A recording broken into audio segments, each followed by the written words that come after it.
On dit que chaque personne porte une chaîne invisible. Mais ce que personne n'admet, c'est que cette chaîne n'est pas soutenue par le monde, mais par les regards que l'on permet de nous définir. C'est comme marcher avec un fil attaché au cou et laisser n'importe qui, même ceux qui ne signifient rien, le tirer quand il veut. Cela devient une routine, une habitude, une identité. Et le pire, c'est qu'on le normalise. On pense que vivre en fonction du jugement des autres est une partie naturelle de l'existence, alors qu'en réalité c'est la forme la plus silencieuse d'auto-abandon. Si tu es honnête avec toi-même, tu sais que tu t'es modelé plus souvent par peur que par conviction. Tu as dit oui quand tu voulais dire non. Tu as souri pour éviter le conflit. Tu as agi pour t'intégrer, pas pour être. Et il arrive un moment où le mensonge de plaire pèse plus lourd que le rejet que tu essaies d'éviter. C'est là que commence la fracture interne, la distance entre ce que tu es et ce que tu montres. Cette distance est la prison. Le stoïcisme ne va pas caresser ton ego. Il n'est pas là pour te dire que tout va bien. Il est là pour te confronter, pour te montrer que tant que tu vivras attaché à l'opinion des autres, tu n'auras pas de paix, tu n'auras pas de direction et tu n'auras pas non plus d'identité. Cette vidéo n'est pas pour ceux qui veulent se sentir bien. Elle est pour ceux qui veulent être libres, pour ceux qui en ont assez de se trahir pour plaire, pour ceux qui commencent à réaliser qu'il est toujours plus cher de se perdre soi-même que de perdre quelqu'un d'autre. Ici, tu vas comprendre comment récupérer ta souveraineté personnelle, comment arrêter d'être un reflet et redevenir une présence. Nous allons briser les impulsions, démonter les croyances, te sortir de la tête d'esclave et te mener à l'esprit qui pense, décide et agit sans trembler face aux opinions externes. Si tu restes jusqu'à la fin, ce ne sera pas parce que ce scénario est beau, mais parce que tu as besoin de récupérer ce que tu as perdu sans t'en rendre compte. Ton autonomie, ta paix et ton unité avec toi-même. Et cela commence aujourd'hui. 1. Lâche le besoin d'approbation. C'est curieux comment les gens vivent comme s'ils portaient un miroir accroché à leur poitrine. Un miroir qui ne reflète pas leur visage, mais le visage des autres. Chaque pas qu'ils font dépend de ce que ce miroir leur renvoie, comme si l'image des autres était une boussole qui décide vers où marcher. Mais ce miroir est sale, cassé, déformé, et pourtant beaucoup s'agenouillent devant lui, attendant une validation qui n'arrive jamais complète. Et plus ils la cherchent, plus ils deviennent petits. C'est la prison la plus ancienne de l'être humain, vouloir plaire pour se sentir suffisant. Le besoin d'approbation n'apparaît pas de nulle part, il se construit. Il grandit depuis l'enfance, quand tu apprends que bien te comporter te donne de l'attention, que répondre aux attentes te donne de l'affection, que éviter les conflits te maintient en sécurité. Le problème est que l'on traîne ces règles invisibles jusqu'à l'âge adulte, où elles ne sont plus utiles, seulement limitantes. Tu commences à mesurer chaque mot, chaque geste, chaque décision en fonction du possible jugement externe. Et le pire est que tu ne sais même pas qui te juge, tu supposes simplement que quelqu'un pourrait le faire. Cette peur te rend obéissant aux regards imaginaires et esclave des opinions qui changent selon le vent. Et tu le sais. Tu sais que tu te fatigues, que tu t'épuises en essayant de plaire à tout le monde, que tu finis par te trahir pour éviter l'inconfort, mais tu répètes quand même le schéma. Pourquoi ? Parce que tu cherches la permission que tu ne t'es pas encore donnée, la permission d'être toi-même. Lâcher le besoin d'approbation n'est pas une jolie phrase, c'est un acte violent contre l'ego complaisant qui te maintient docile. C'est briser l'impulsion automatique de te demander ce que dira quelqu'un d'autre. C'est apprendre à t'écouter d'abord, même quand les autres ne comprennent pas ton chemin. C'est arrêter de demander une validation pour exister. Celui qui vit pour plaire devient un contorsionniste émotionnel qui se plie, s'adapte, se rétrécit pour ne pas briser les attentes des autres. Mais en le faisant, il se brise lui-même. Et c'est là que tu dois être brutalement honnête. Ton besoin d'approbation te coûte la liberté, l'énergie, le temps et surtout l'authenticité. Le stoïcisme t'enseigne quelque chose d'inconfortable mais libérateur. Tu ne peux pas contrôler ce que les autres pensent de toi, et consacrer ta vie à le gérer est inutile. L'opinion des autres ne définit pas ta valeur, ne détermine pas ton destin et ne mérite pas de gouverner ton comportement. L'approbation externe est instable parce qu'elle dépend des esprits qui changent constamment. Et si ton identité dépend de cela, tu vivras dans un va-et-vient émotionnel sans fin. Ta tâche n'est pas de plaire à tout le monde, ta tâche est de te respecter toi-même. Celui qui se respecte ne se soumet pas, ne mendie pas l'attention, ne cherche pas à être compris par tous, parce qu'il comprend que la vie ne fonctionne pas ainsi. Tu n'as pas besoin d'applaudissements pour avancer, tu as besoin d'une colonne vertébrale. Quand tu commences à lâcher ce besoin, tu te rends compte de quelque chose d'important. La plupart des gens sont trop occupés à penser à eux-mêmes pour te juger en profondeur.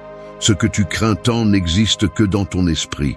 La liberté commence quand tu arrêtes d'agir pour le public et que tu commences à agir pour ton but. Les gens respectent celui qui ne se traîne pas pour obtenir l'approbation, celui qui maintient sa posture, celui qui ne sacrifie pas son identité pour s'intégrer. C'est la force que tu veux construire, la force qui crée le respect sans le demander. 2. Observe ton envie de plaire. Parfois, l'esprit fonctionne comme un chien dressé qui anticipe tout. Dès que quelqu'un fronce les sourcils, tu essaies déjà de le réparer. Dès que quelqu'un change de ton, tu modères déjà tes mots. Dès que tu ressens une tension minimale, tu offres déjà des explications, des excuses ou des faveurs que personne n'a demandées.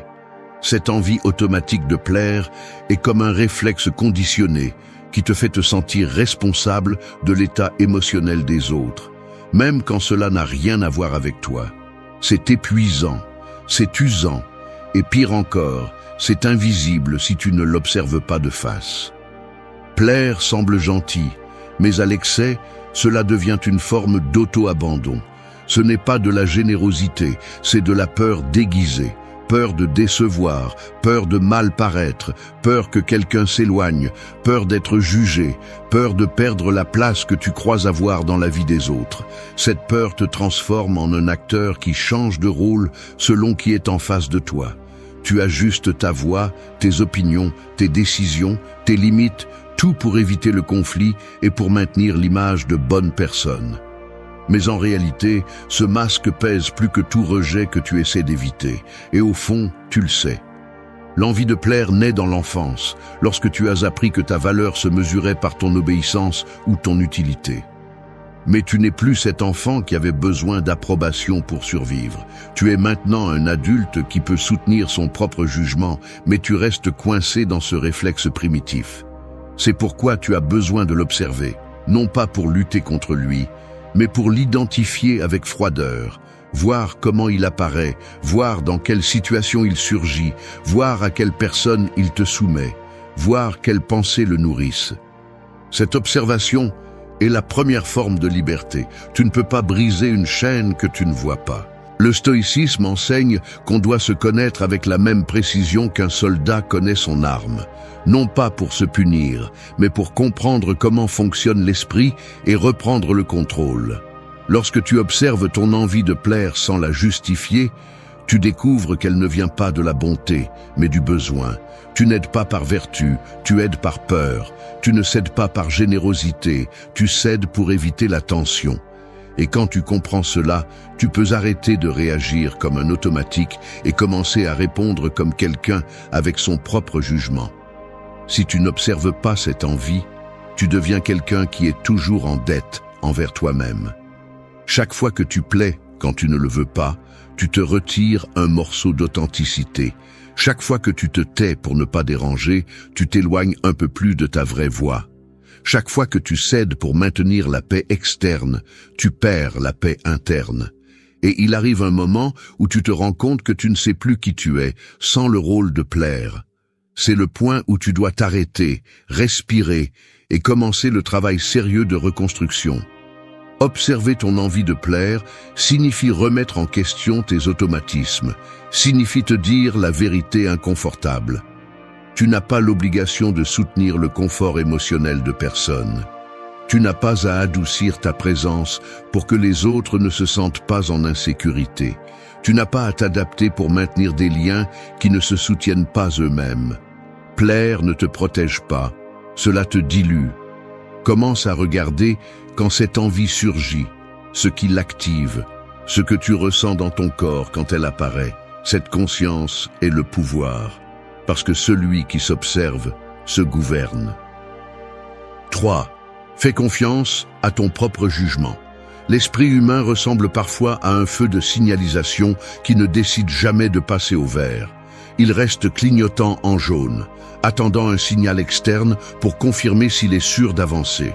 Et ainsi passent les secondes, les minutes, des années entières arrêtées, face à des décisions que tu aurais pu prendre avec conviction, mais que tu as laissées au jugement des autres.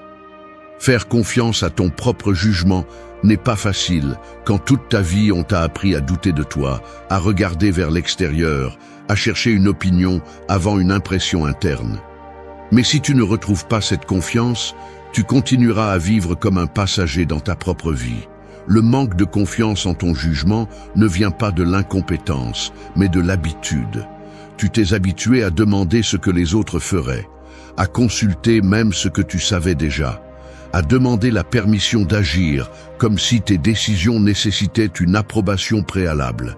Cette habitude te fait te sentir en sécurité, mais elle te rend aussi dépendant.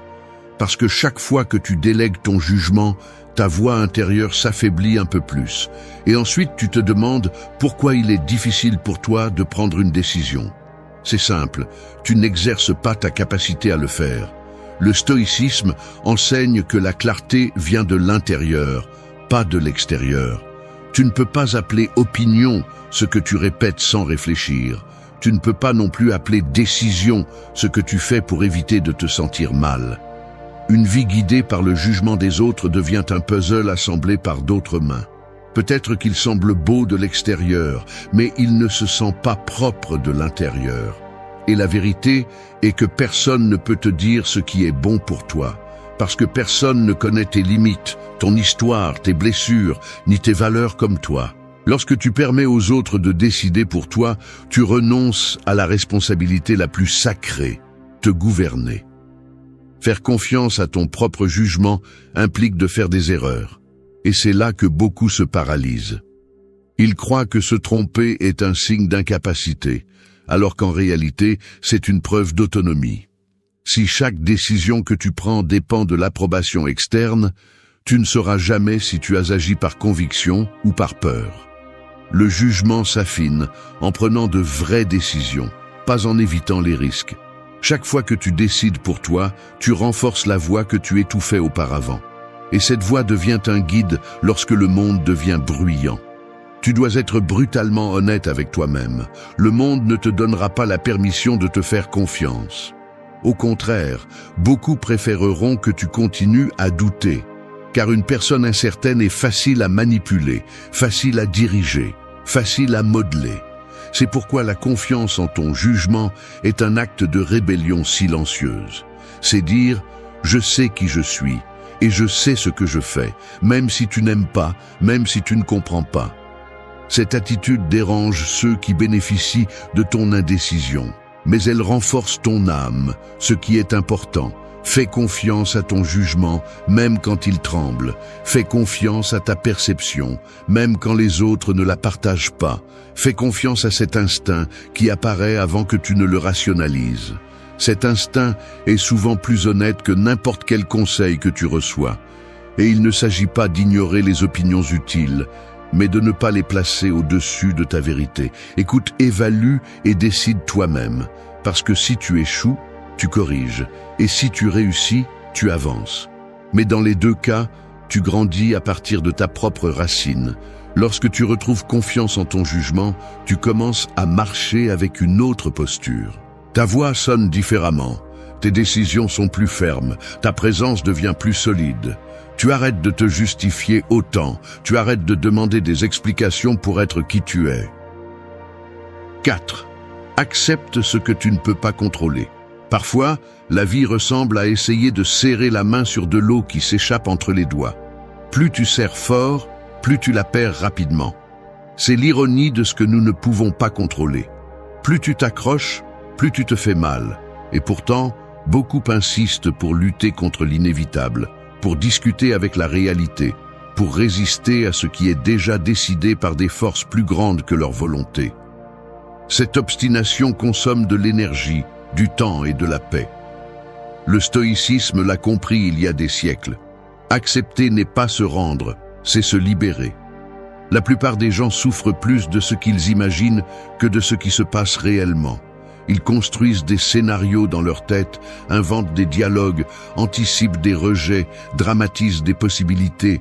Ils vivent piégés dans un futur qui n'existe pas ou tourmentés par un passé qu'ils ne peuvent plus changer.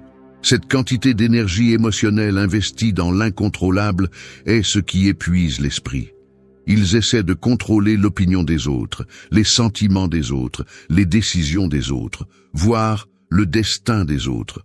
Et chaque tentative se termine par de la frustration, car ce qui ne dépend pas de toi ne répondra jamais à tes désirs. Accepter ce que tu ne peux pas contrôler ne signifie pas que tu t'en fiches. Cela signifie que tu ne te détruis pas en essayant de forcer ce qui n'est pas entre tes mains. C'est un acte de maturité émotionnelle que de reconnaître la limite entre ta responsabilité et l'indépendance du monde extérieur. Le climat change, les gens changent, les circonstances changent, les liens changent.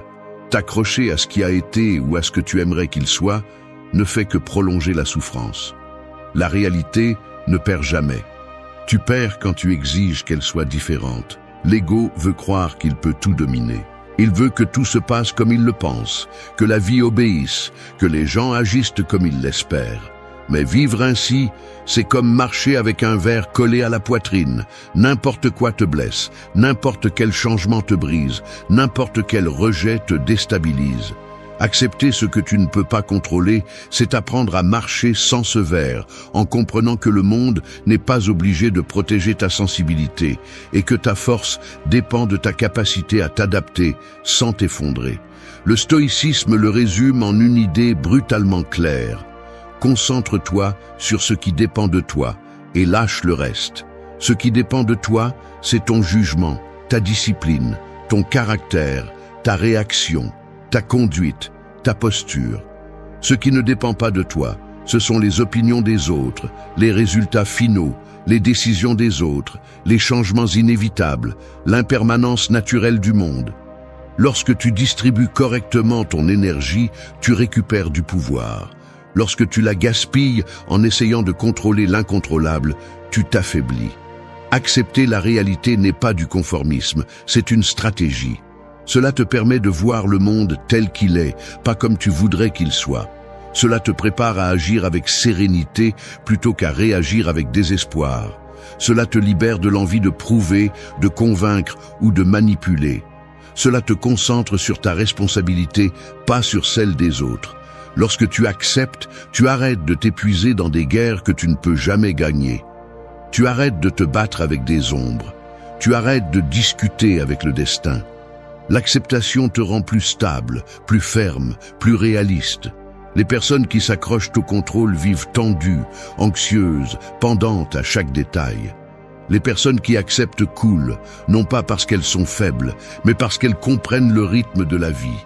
Et cette compréhension donne du pouvoir. 5. Pratique le détachement chaque jour.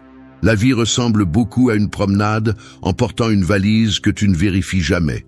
Un jour, tu l'ouvres et découvres qu'elle est pleine de choses que tu n'as pas choisies, de poids dont tu n'as pas besoin et de souvenirs qui ne t'appartiennent plus. Pourtant, tu continues à la porter, comme si t'en débarrasser signifiait perdre une partie de toi. C'est le problème de l'attachement. Il te convainc que sans ce à quoi tu te cramponnes, tu serais moins, alors qu'en réalité, c'est ce poids qui t'empêche d'avancer.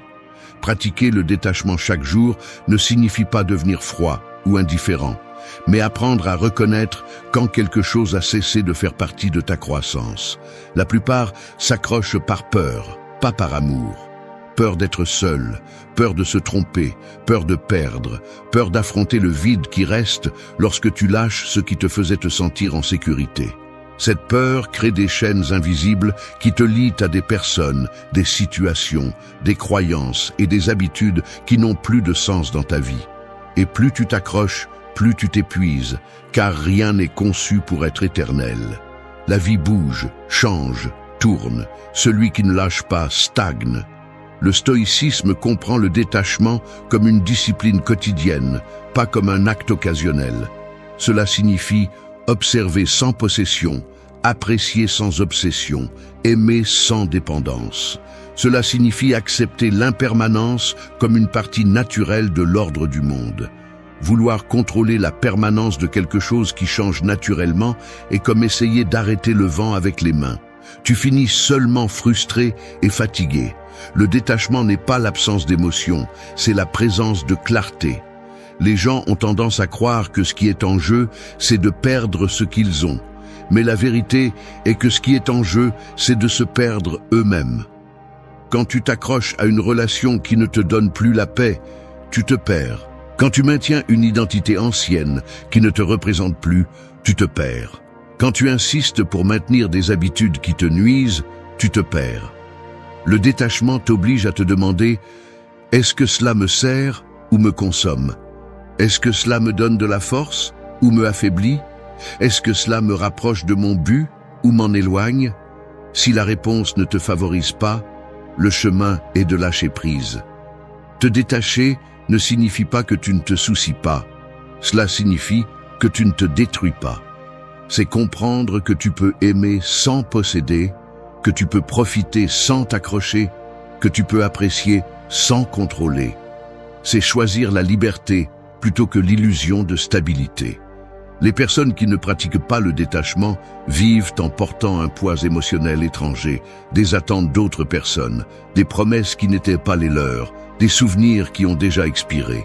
Cela érode l'identité. C'est pourquoi tant de gens ne savent pas qui ils sont. Ils sont définis par ce qu'ils tiennent, pas par ce qu'ils choisissent. Pratiquer le détachement chaque jour implique de réviser ton intérieur avec la même discipline que tu révises un espace physique. Te demander ce qui doit rester et ce qui doit partir. Décider fermement. Ne pas t'accrocher au passé simplement parce que tu le connais.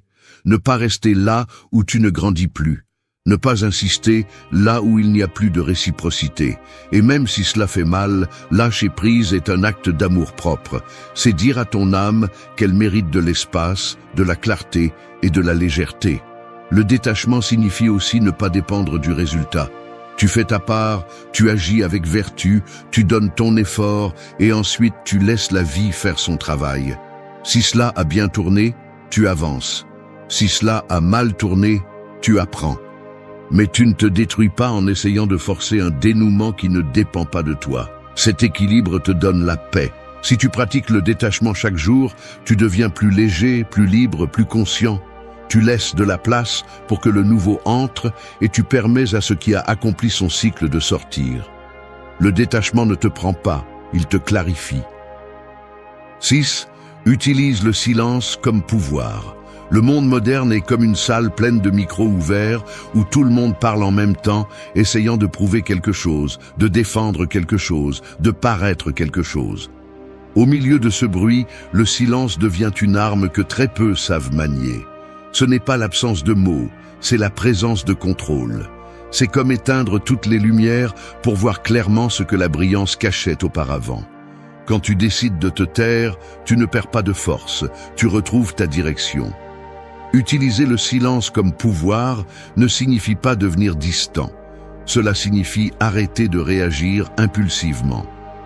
La plupart des gens répondent sans réfléchir, parlent pour combler les vides, discutent pour gagner, justifient pour ne pas se sentir exposé. Ce bruit émotionnel t'affaiblit parce qu'il montre que tu es encore gouverné par l'impulsion de prouver.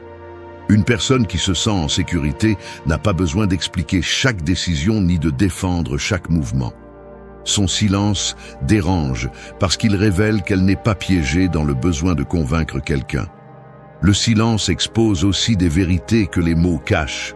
Quand tu te tais, tu observes qui est désespéré de te manipuler, qui est contrarié de ne pas te contrôler, qui projette son bruit sur ton calme. Tu découvres des dynamiques que tu ne voyais pas avant.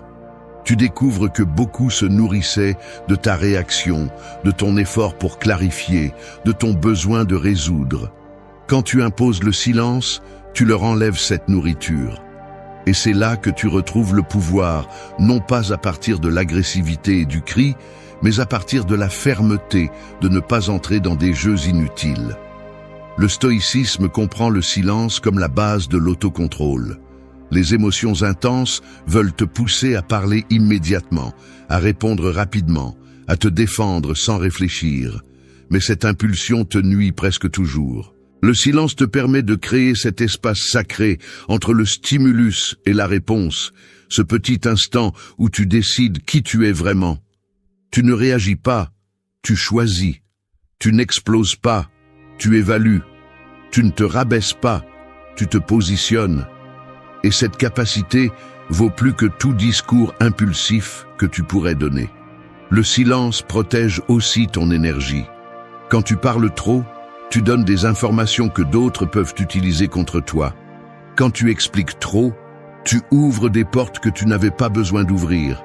Quand tu discutes avec quelqu'un qui n'écoute pas, tu perds du temps. Garder le silence n'est pas perdre la conversation, c'est choisir quelle bataille valent ta voix. Et la réalité est que très peu le méritent. Tous les commentaires n'ont pas besoin de réponse, toutes les provocations n'ont pas besoin de réaction. Toutes les critiques n'ont pas besoin d'explication. La plupart se dissolvent d'elles-mêmes si tu ne les alimentes pas. Utiliser le silence comme pouvoir signifie aussi t'écouter davantage. Quand le bruit externe baisse, tes pensées deviennent plus claires, ton intuition plus nette, ta vision plus précise. Tu deviens moins vulnérable à la manipulation et plus conscient de tes émotions réelles.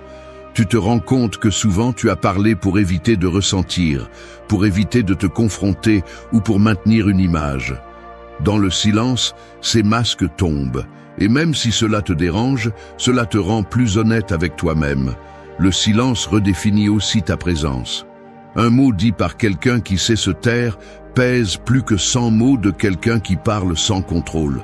Les gens prêtent attention à celui qui n'est pas désespéré d'être entendu. Le calme est intimidant quand il vient de quelqu'un qui ne se laisse pas emporter par le bruit émotionnel des autres. C'est le pouvoir du silence. Il ne crie pas, mais il s'impose. Il ne menace pas, mais il fixe des limites. 7. Reste cohérent avec toi-même. La vie ressemble à marcher sur un pont de verre. Chaque pas que tu fais laisse une marque, et ces marques forment le reflet de qui tu es vraiment. Certaines personnes avancent en laissant des empreintes fermes, droites, transparentes. D'autres laissent des fissures, des contradictions, des fragments brisés qui ne s'emboîtent pas. Cette différence n'a rien à voir avec la chance ou la personnalité, elle a à voir avec la cohérence. La cohérence est ce pont invisible qui soutient ton identité quand tout le reste tremble. Rester cohérent avec toi-même n'est pas un luxe, c'est une responsabilité. La plupart des gens parlent de ce qu'ils veulent être. Accepter que la douleur pour quelqu'un ne s'en va pas parce que tu le souhaites est une gorgée amère que très peu de gens sont prêts à affronter sans excuse. Nous nous accrochons à une idée, à une histoire qui ne s'est pas matérialisée. Comme si revoir chaque détail pouvait tordre le passé ou racheter ce qui n'a jamais été entre nos mains. Mais voici une vérité inconfortable. La souffrance n'est pas une punition imposée par les autres, mais une dette intérieure que nous choisissons de continuer à payer chaque jour. Le stoïcisme ne vient pas te consoler avec douceur, ni à déguiser la réalité. Sa proposition est radicale et exigeante. Il t'oblige à regarder en face la fracture entre ce que tu souhaites contrôler et ce qui, peu importe combien tu insistes, ne sera jamais sous ton contrôle. Se libérer de la souffrance pour quelqu'un commence lorsque tu lâches les chaînes de l'attachement et que tu cesses d'attendre que le monde s'ajuste à tes attentes. Personne ne te doit rien et tu ne dois pas non plus continuer à te maltraiter avec des pensées qui ne mènent nulle part. L'amour, selon la philosophie stoïque, n'est pas une chaîne mais un choix conscient. Il ne s'agit pas de besoin mais de décision et d'acceptation. Aujourd'hui, je ne vais pas te promettre de solutions magiques ni de raccourcis émotionnels, car ils n'existent pas. Ce que je peux te garantir, c'est ceci. Celui qui maîtrise son esprit, maîtrise son destin. La souffrance se nourrit de ta résistance, la paix de ton abandon à la réalité. C'est ici que tu commences à entraîner cette liberté. 1. Lâche ce que tu ne contrôles pas. Je vais être brutalement honnête. La douleur que tu te causes persiste parce que tu t'accroches à la fantaisie que tu peux encore tordre la réalité, comme si le monde te devait des excuses, une explication ou pire encore, une seconde chance. C'est humiliant de le reconnaître, mais une grande partie de la souffrance que tu traînes n'est pas causée par l'autre personne, mais par ta résistance enfantine à lâcher ce contrôle imaginaire que tu crois avoir sur son esprit, sur ses décisions, sur ses sentiments. Tu te répètes que si tu avais fait ou dit quelque chose de différent, que si tu attends suffisamment, que si tu insistes un peu plus, l'histoire va changer. Ça ne va pas arriver. Combien de temps vas-tu hypothéquer ta paix émotionnelle en attendant la validation de quelqu'un qui t'a déjà montré qu'il ne reste pas? Ici, il n'y a pas de mystère profond. La douleur se nourrit de ton entêtement à ne pas accepter la limite entre ce que tu contrôles et ce que tu ne contrôles pas. Le stoïcisme le dit sans anesthésie. Tout ce qui est en dehors de ta volonté est un terrain étranger. Ce que ressent, pense, se souvient ou décide une autre personne ne dépend pas de toi. Cela n'a jamais dépendu et cela ne dépendra jamais. Tu peux te fatiguer à essayer de lire entre les lignes, déchiffrer des signaux, justifier des silences ou interpréter des rejets. Mais le résultat est toujours le même, une dette émotionnelle qui ne fait que croître et jamais se rembourse. Le temps que tu investis à essayer d'influencer ce qui ne te concerne pas est du temps perdu, de l'énergie gaspillée, des ressources mentales qui pourraient te construire et qui, au lieu de cela, te dégradent. Ce qui est terrifiant, c'est que, même si tu le sais, tu résistes à l'accepter. Tu préfères continuer à alimenter l'auto-illusion, car ainsi, tu peux retarder le vide qui reste lorsque tu reconnais qu'il n'y a plus rien à faire. Voici le coup le plus dur. Lâcher ce que tu ne contrôles pas n'est pas se rendre, c'est le pas le plus courageux et adulte que tu puisses faire. Car oui, cesser de poursuivre celui qui ne te choisit pas fait mal, mais ça fait beaucoup moins mal que de vivre enchaîné à une attente qui n'existe que dans ta tête. Il y a une phrase que tu devrais te tatouer dans la mémoire. La dignité ne se négocie pas. Chaque fois que tu te traînes émotionnellement pour quelqu'un, tu vends ton intégrité à prix réduit. Tu n'es pas une victime de ce qu'on t'a fait. Tu es un otage de ce que tu refuses de lâcher. Le premier entraînement stoïque consiste à te regarder en face et à cesser de justifier ta dépendance émotionnelle avec des histoires d'amour, avec des théories d'âme sœur, avec des excuses du genre « tu ne peux pas éviter de ressentir ce que tu ressens ». Oui, tu peux. Tu peux choisir ce que tu fais avec ce que tu ressens, tu peux décider où tu mets ton attention et tu peux lâcher, même si ton esprit crie. Personne ne viendra te sauver de ton propre attachement. La liberté, personne ne te l'offrira. Elle se prend, elle se bat, elle se conquiert. Et la conquête commence par l'acte de lâcher.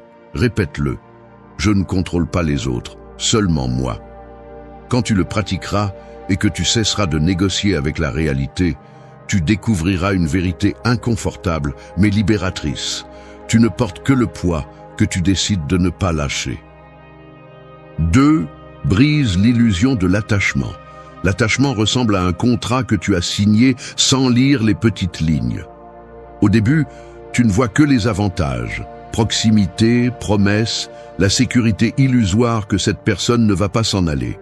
Mais lorsque l'autre partie rompt l'accord ou simplement agit selon sa propre nature, tu découvres les clauses cachées, des pénalités émotionnelles, des intérêts accumulés sous forme d'anxiété et un coût psychologique que tu n'avais jamais calculé. Le véritable piège n'est pas la perte, mais l'investissement mental que tu continues à faire dans quelque chose qui ne te correspond plus. Si tu analyses la structure interne de l'attachement, tu verras que ce n'est rien d'autre qu'une construction mentale, un mécanisme d'attente qui associe ton bien-être au comportement d'un autre. Ainsi, chaque fois que cette personne ne répond pas comme tu l'espérais, Ton esprit interprète cela comme une violation du contrat et exige une compensation. Attention, explication, une preuve d'intérêt qui te redonne la fausse sensation de contrôle. Mais il n'existe aucune loi qui oblige quiconque à satisfaire tes attentes. La réalité est brutale. Plus tu dépends de l'autre pour agir comme tu en as besoin, plus tu deviens vulnérable. L'attachement déforme ta vision, te pousse à surévaluer des gestes minimes et à sous-estimer des signaux d'indifférence. Tu deviens un auditeur de chaque message, une machine à surinterpréter les silences, comme si tu pouvais trouver un sens là où il n'y a que du vide. Démanteler l'illusion de l'attachement nécessite un examen honnête des causes qui l'engendrent. Ce n'est pas seulement la peur de la solitude, c'est la croyance profondément ancrée que ta valeur dépend d'être choisi, d'être suffisant pour quelqu'un d'autre. Mais cette équation est mal posée dès le départ. Aucune reconnaissance externe ne peut soutenir une estime de soi fragile. Le stoïcisme le dit clairement. Tes émotions ne sont pas gouvernées par les faits, mais par les interprétations que tu fabriques autour de ces faits. Ainsi, l'attachement est un filtre qui déforme ce que tu vis.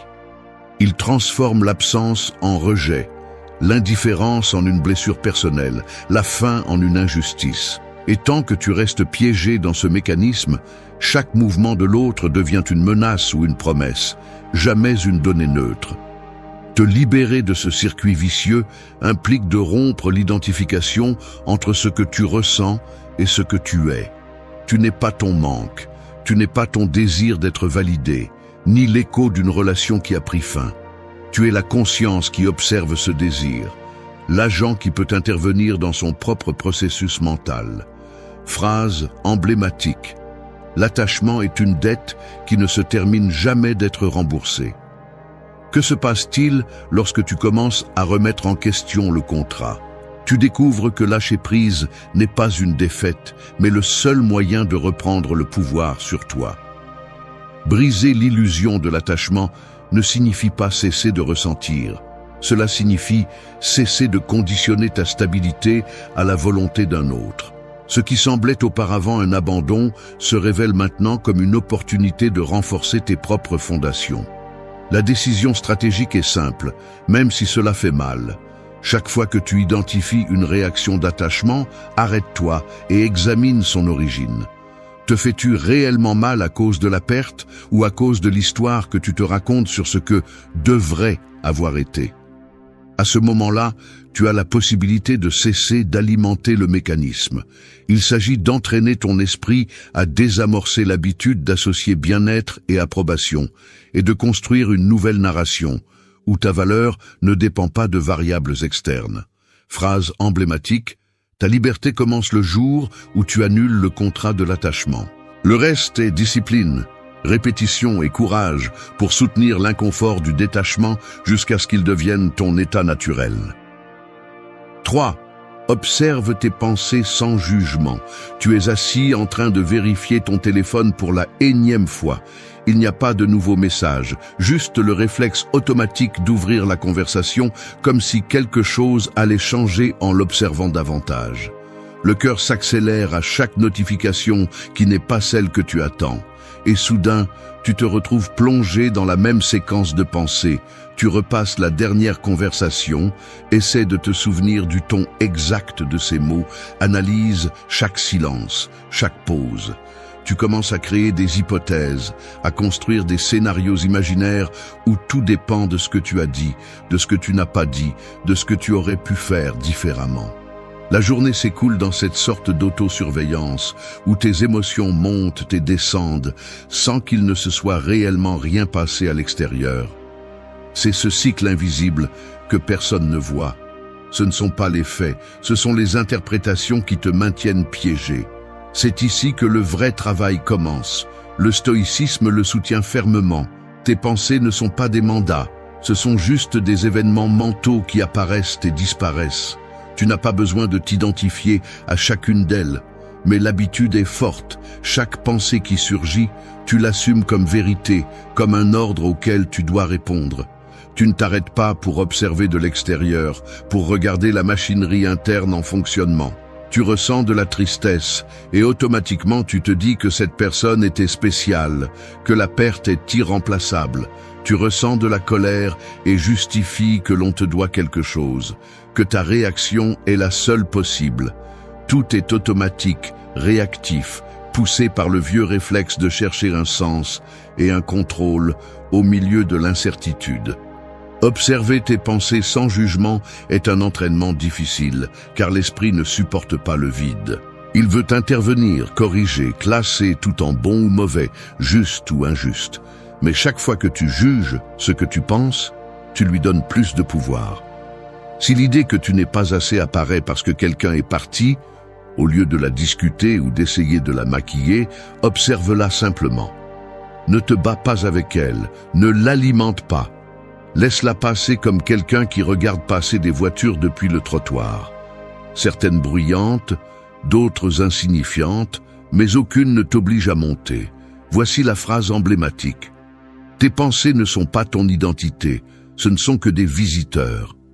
Il est difficile d'accepter la distance entre ce que tu penses et ce que tu es, car cela te donne le vertige de lâcher la narration à laquelle tu t'es accroché si longtemps.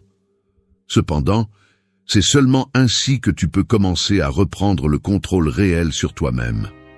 La souffrance chronique que tu traînes ne vient pas de l'absence de l'autre personne. Elle vient de la tyrannie de tes pensées non remises en question. Observer sans jugement est l'outil qui désactive cette tyrannie. C'est une pratique d'honnêteté brutale. Tu ne te mens pas, tu ne maquilles pas, tu ne dramatises pas. Tu te regardes simplement à l'intérieur avec la même objectivité que tu examinerais un reçu de dépenses. Troisième phrase emblématique, la liberté commence dans la distance entre regarder et réagir. Je ne te demande pas de cesser de ressentir ni de devenir froid, mais d'entraîner la discipline d'être conscient de ce qui se passe dans ton esprit avant de te laisser emporter par cela. Car c'est seulement lorsque tu peux observer sans juger que tu peux choisir. Et c'est là que commence le véritable pouvoir, la liberté de ne pas être esclave de tes pensées. C'est inconfortable, oui, mais c'est le seul moyen de cesser d'hypothéquer ta paix émotionnelle entre les mains d'interprétations et de souvenirs qui ne te servent pas. Pratique cette distance interne. Ce n'est pas de la magie, c'est du muscle. Et comme tout muscle, il se renforce avec l'usage répété, avec la discipline quotidienne de regarder à l'intérieur et de ne pas réagir immédiatement. Voici le noyau. Ce que tu ressens compte, mais ce que tu fais avec cela définit tout. 4. Aime sans besoin ni dépendance. Aimer n'est pas posséder, c'est accompagner sans chaîne. Observe les mains. Certaines cherchent à s'accrocher, retenir, serrer jusqu'à laisser des marques. D'autres s'étendent simplement, ouvertes, prêtes à lâcher prise quand cela est nécessaire. L'amour qui devient besoin est un poids qui te courbe, un calcul constant de si tu donnes plus ou reçois moins. Un examen silencieux de gestes et de mots à la recherche de preuves que tu es indispensable. Tu regardes son visage et derrière chaque sourire, tu cherches des signes de certitude, de permanence, de promesses que personne ne peut garantir. L'air devient lourd lorsque ton bonheur dépend d'une réponse, d'un message, d'un geste d'autrui. Marcher à ses côtés devrait sembler léger, mais tu te découvres à mesurer chaque pas, anticipant le moment où quelque chose changera et le sol s'ouvrira sous tes pieds. Dans la pratique, l'amour avec dépendance est une vigilance continue. Des yeux attentifs à chaque détail, des mains qui tiennent le téléphone en attendant des signes, un corps tendu à la moindre indication de distance. Le silence est interprété comme une menace, le retard comme un rejet, la spontanéité disparaît car tout devient calcul et contrôle. Ta vie se réduit à une salle d'attente invisible où chaque minute sans réponse nourrit l'anxiété et le sentiment de vide. Et pourtant tu te convaincs que c'est cela l'amour, que c'est normal de souffrir, que l'abandon total justifie n'importe quel sacrifice. Mais ce sacrifice est une fracture silencieuse dans ton caractère. Ligne iconique. L'amour qui a servi n'est pas de l'amour, c'est un manque. Le stoïcisme propose une autre image. L'amour qui ne dépend pas, qui n'exige pas, qui ne supplie pas. Aimer depuis la liberté signifie regarder l'autre et reconnaître son autonomie, accepter qu'il peut rester ou partir, que sa valeur ne se mesure pas à ton besoin. Lorsque tu parviens à cela, l'amour n'est pas une transaction ni une dette. C'est un choix quotidien qui ne repose pas sur l'absence de peur, mais sur la force de ton propre centre. Tu peux ressentir de la tendresse, de l'admiration, du désir, mais tout cela jaillit d'un terrain solide, dépouillé d'attentes irréalistes. Visualise la scène, 2 personnes assises face à face, partageant sans promettre l'éternité, profitant du moment sans hypothéquer l'avenir. Le regard est clair, sans exigence. Il y a du calme, même dans la possibilité de la séparation. Il ne s'agit pas de te durcir ni de réprimer l'affection. Il s'agit de cultiver un amour qui additionne, non qui soustrait, qui accompagne, non qui absorbe, qui respecte, non qui exige des garanties. Le détachement n'est pas froideur, c'est maturité. C'est la capacité de donner sans transformer l'acte en une assurance contre l'abandon. Lorsque ton bonheur cesse de dépendre de la présence de l'autre, tu retrouves une dignité que personne ne peut négocier. Le geste quotidien d'aimer sans besoin est un entraînement. Respirez profondément lorsque l'anxiété surgit. Laissez aller l'impulsion de demander, de contrôler, de chercher des explications. Ligne iconique. Aimer sans attachement est la forme la plus élevée de liberté. Voilà le chemin. Chaque fois que la dépendance se profile, arrête-toi, observe-la, et souviens-toi que ta valeur n'est pas entre les mains d'autrui. L'amour plénier n'est pas absence de douleur, mais bien absence d'auto-illusion. C'est choisir, à chaque instant, la clarté sur l'illusion. 5. Redirige ton énergie vers toi-même. Arrête de chercher des solutions magiques. Si tu continues à utiliser la majeure partie de ton énergie à penser à cette personne, à revoir chaque détail, à désirer qu'elle te manque ou qu'elle revienne, tu choisis ton propre stagnation. Personne ne te vole la vie. C'est toi qui décides de continuer à dépenser chaque minute dans une fantaisie de retour qui ne va pas se produire. C'est brutal, mais c'est la vérité que tu refuses d'accepter. Chaque pensée obsessionnelle est un combustible qui alimente une machine qui ne produit que plus de vide. Et pourtant, tu te justifies en disant que tu ne peux pas l'éviter, que c'est normal de se sentir ainsi, que tu as besoin de clore le cycle avant d'avancer. Excuse, il n'y a pas de clôture tant que tu continues à investir tes ressources dans ce qui ne dépend pas de toi. Si ton esprit est un muscle, tu l'entraînes à la faiblesse, à la dépendance, à l'auto-apitoiement déguisé en romantisme. Rediriger ton énergie vers toi-même n'est pas une belle phrase de développement personnel, c'est un mouvement stratégique. Ici, il n'y a pas de place pour les demi-mesures ni pour les bonnes intentions inutiles. Si tu as déjà identifié que la souffrance naît de ton propre attachement, chaque seconde que tu passes à ruminer ce qui est perdu est une trahison de ta dignité. Sois impitoyable avec tes habitudes. Chaque fois que tu te surprends à chercher des signes, à vérifier les réseaux, à fantasmer sur des retrouvailles, comprends que c'est de l'énergie gaspillée, du temps jeté à la poubelle. Cette même force mentale, tu pourrais l'utiliser pour te construire, pour renforcer ton caractère, pour cultiver des compétences qui te redonneront le respect de soi que tu as perdu en te traînant pour des miettes d'attention. Il n'y a pas de gloire dans la nostalgie, ni de valeur dans l'attente passive. Le stoïcisme ne te demande pas de cesser de ressentir. Il exige que tu éduques le focus de ton attention. Ligne iconique. L'énergie que tu n'investis pas en toi est de l'énergie perdue. Veux-tu cesser de souffrir? Commence maintenant. Pas quand tu sentiras que c'est le bon moment. Pas quand tu closes le deuil que tu prolonges toi-même à force de souvenirs. Change la direction de ton attention comme on donne un coup sec au gouvernail. Chaque fois que tu sens l'impulsion de penser à cette personne, arrête-toi. Fais-le consciemment. Redirige ce flux vers une action concrète et utile pour toi, même si ça fait mal. Écrire, faire de l'exercice, te former, créer, bouger. Ce n'est pas une fuite, c'est de la discipline. Tu vas ressentir de la résistance, ton esprit va te saboter avec des excuses et des promesses que, juste un peu plus penser à cette personne ne fait pas de mal. Mensonge. C'est de l'auto-intoxication.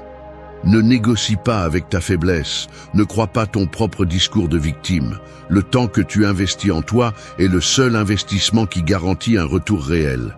Ligne iconique. Là où tu mets ton énergie, là fleurit ta vie. Ou se fane. Le stoïcisme n'est pas une philosophie de canapé, c'est une pratique de combat quotidien. Tu n'as pas besoin que l'autre personne change, ni qu'elle revienne, ni qu'elle t'explique quoi que ce soit. La seule chose dont tu as besoin, c'est de prendre la décision radicale de cesser d'alimenter le cycle et d'utiliser toute cette force interne pour reconstruire ton autonomie. Si tu ne le fais pas, personne ne le fera à ta place. Et alors ce n'est pas la vie qui te fait défaut, c'est toi qui abandonnes. Ne continue pas à hypothéquer ton avenir pour un passé qui n'existe que dans ta tête. Rediriger ton énergie est l'acte de respect de soi le plus puissant que tu puisses réaliser. Fais-le même si tu n'en as pas envie, fais-le même si ça brûle. Parce que c'est seulement ainsi, avec répétition et dureté, que ta vie cessera d'être définie par l'absence de quelqu'un et commencera à être définie par ta propre présence. 6. Pratiquer la discipline émotionnelle quotidienne. Je vais être complètement transparent. Parfois, je préférerais un soulagement instantané, une technique secrète, n'importe quel raccourci qui me libérerait de ce cercle. Mais la réalité est beaucoup plus inconfortable et banale.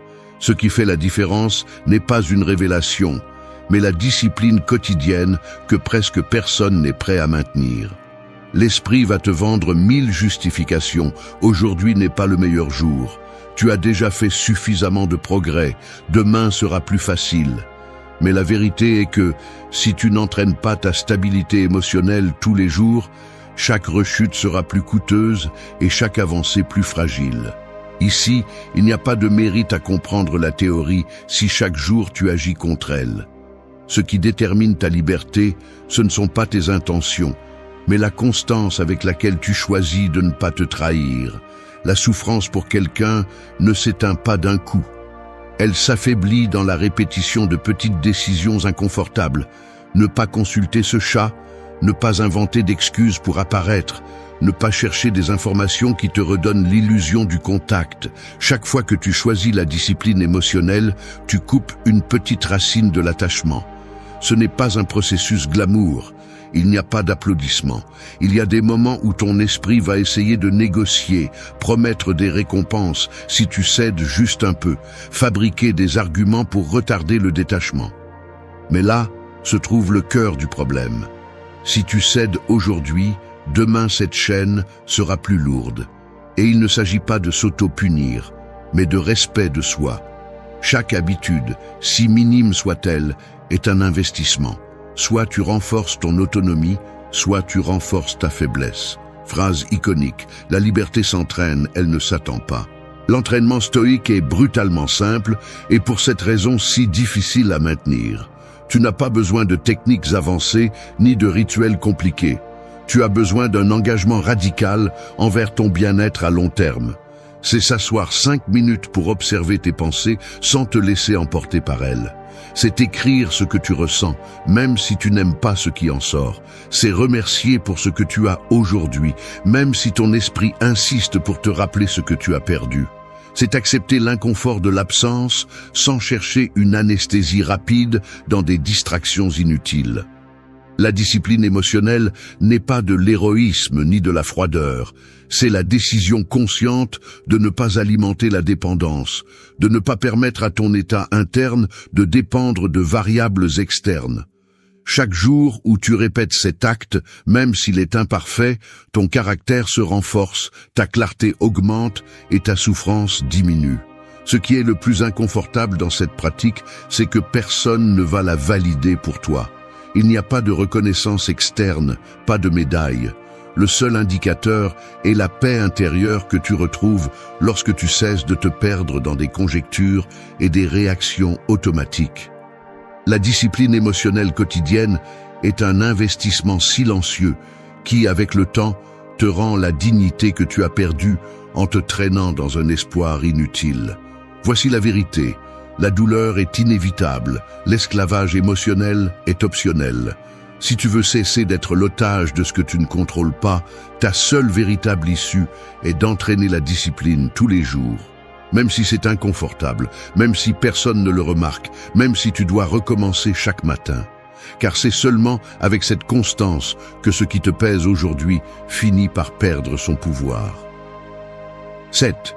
Remercie même dans la perte. Parfois je pense à la douleur émotionnelle comme une sorte d'inventaire caché. Des boîtes remplies de souvenirs, des étiquettes avec des noms propres, des objets symboliques que nous ne jetons pas, même s'ils ne servent plus. Chaque fois que quelqu'un s'en va ou nous rejette, notre esprit ouvre ce grenier et commence à peser chaque perte, comme s'il calculait ce qui a été emporté et ce qui reste. Mais nous ouvrons rarement ces boîtes pour chercher autre chose que la douleur.